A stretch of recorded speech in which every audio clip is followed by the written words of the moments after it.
Alrighty guys, I'm going to show you how to use WeVideo to make a new studio background that looks like this.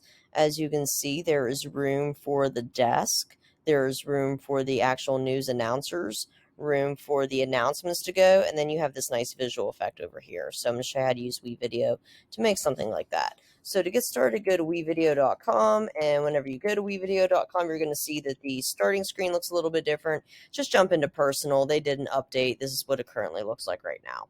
Now, whenever you go to start a new project, instead of starting one within a project that you already created, go over to the projects folder, click on the blue plus sign, and give it a name. So I'm going to give my name, or make my name Studio One, make it a personal edit because I'm the only one editing that. Click next. I don't really have any media to choose for that, so I'm just going to click next again and then jump in to create the video. So once I'm in there and I have my editor here, the first thing I'm going to do is jump to stock media. Stock media looks a little bit different than what it used to because it no longer says stock media. But if you click on videos and type in what you are looking for, that is a stock media search right there.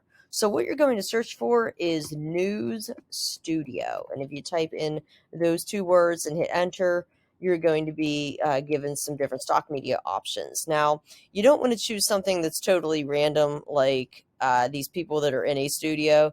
That just would not work for what you're doing. You also do not want to choose something that already has a desk because we have to add our desk to the news and add the camera and all that stuff. So you want to click or choose a background that's kind of plain, kind of original, and that's okay if you choose something that's plain and original, but something that you think would look good on our newscast.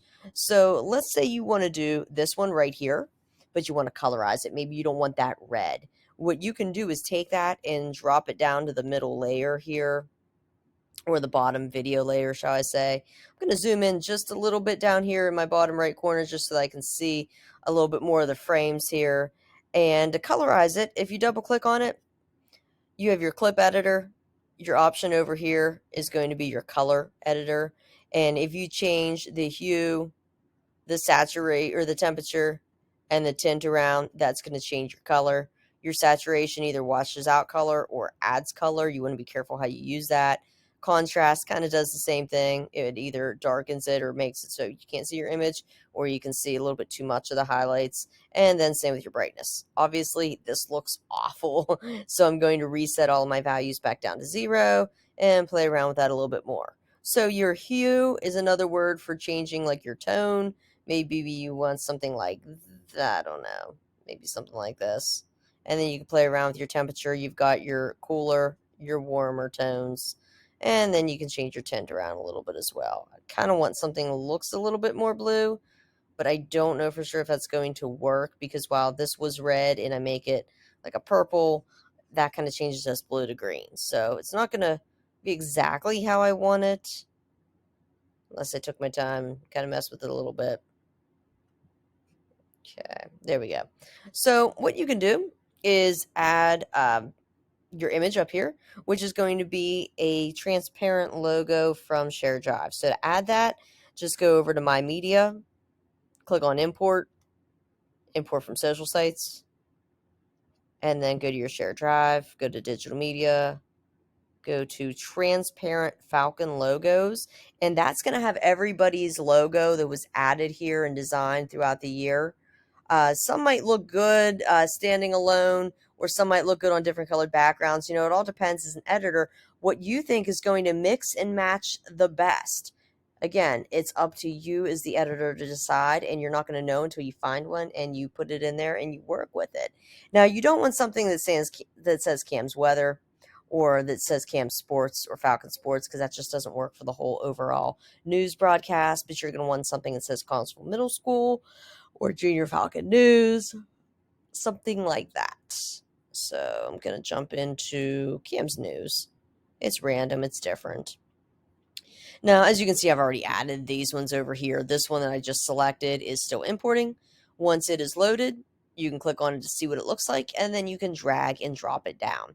Now, what you have to do is extend the length of that to stop at the length of your base. And this is considered your base, your studio. As you can see, when you go to play this, that's too big. That's taking over the screen, and it's not see-through like the example I showed you before. So what you have to do is double-click this top layer to go into your clip editor, go to your transform, make it a little bit smaller. And then you put it where you think it looks best, okay? It might be over here or it might be over there. You know, keep in mind where announcements go on the morning news. That's probably going to cover this part of the screen up over here. So maybe making the Falcon a little bit smaller. And again, as you're looking at this, you might say, ooh, I really don't like that. You know, you can barely see it. Again, as an editor, that's the kind of thing that you do. You look at it, you reflect on it. You don't just drag and drop it and take the very first thing that you click on and use it. So I'm going to click on this and delete it and see what one of my other options looks like, such as this one. Again, I really liked that, but I don't know if it actually worked on this background. And you can also add your own if you want to as well. You can add your own logo if you have it. So I have that here. I want to make it see-through. So to make it see-through, what you would do is click right here on your opacity option. That will open up your opacity options and add a green line. What you would do to make that invisible or to be somewhat see-through or transparent, take that 100% dot, bring it down a little bit to 40. But don't let it climb up, okay? If you started at 40, you have to end it at 40.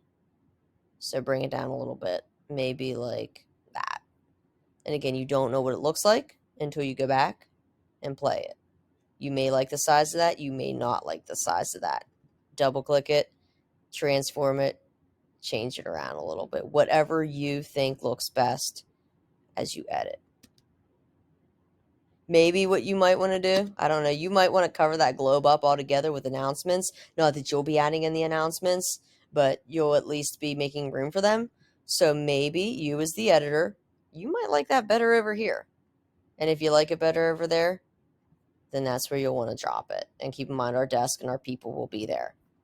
Now, one thing that I'm forgetting here, one of the requirements is my signature PNG watermark. So what we would have to do is add a new layer, make it a video layer. I'm just going to actually name that watermark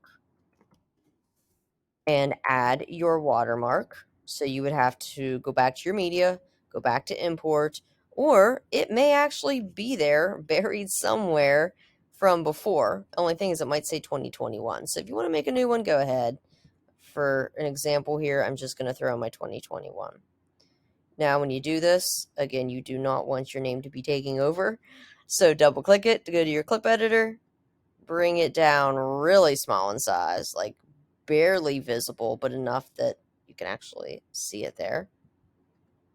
Okay, and then if you want to make that a little bit more see-through, you can do it the same way that you did this by adding some green lines. Because maybe whenever you made it in Google Drawings, you didn't make it too transparent. So you can always transparent it here a little bit. And there you go. That is how you turn this, or you take this project and you finish it. So to actually finalize it, go up to your finish button, give it a good name like Studio One in your first and your last name. This will be the name of your MP4 file after you click HD and after you export it, but you just have to download that MP4 file. Now for this assignment, you have to make 3 different versions. You saw how quickly it took me to make this one. So doing 2 more is not going to take you long at all. Play around with your colorization, play around with your different studios, because some studios look better than other. Some actual logos look better than other as well. It's up to you as the editor to decide which is going to look best. Get that turned into Google Classroom. I have a rubric here to follow. Make sure you are following that rubric. And then also make sure that you take your favorites and you add them to Google Drive. So when you go to Google Drive and you go to digital media and you go to here, I believe, I'm actually going to create a folder for you. I'm going to create it right now. That way you know where it's going to go. It's going to be Studio Backgrounds 2022. That new folder, Studio Backgrounds, is where you will go to New and File Upload, and then pull it in from your downloads, wherever that is. Mine happens to be right here. Yep, pull that in, Okay, that way your favorite and the best ones will be here so that maybe every week on the news we can have a new studio as you guys design them.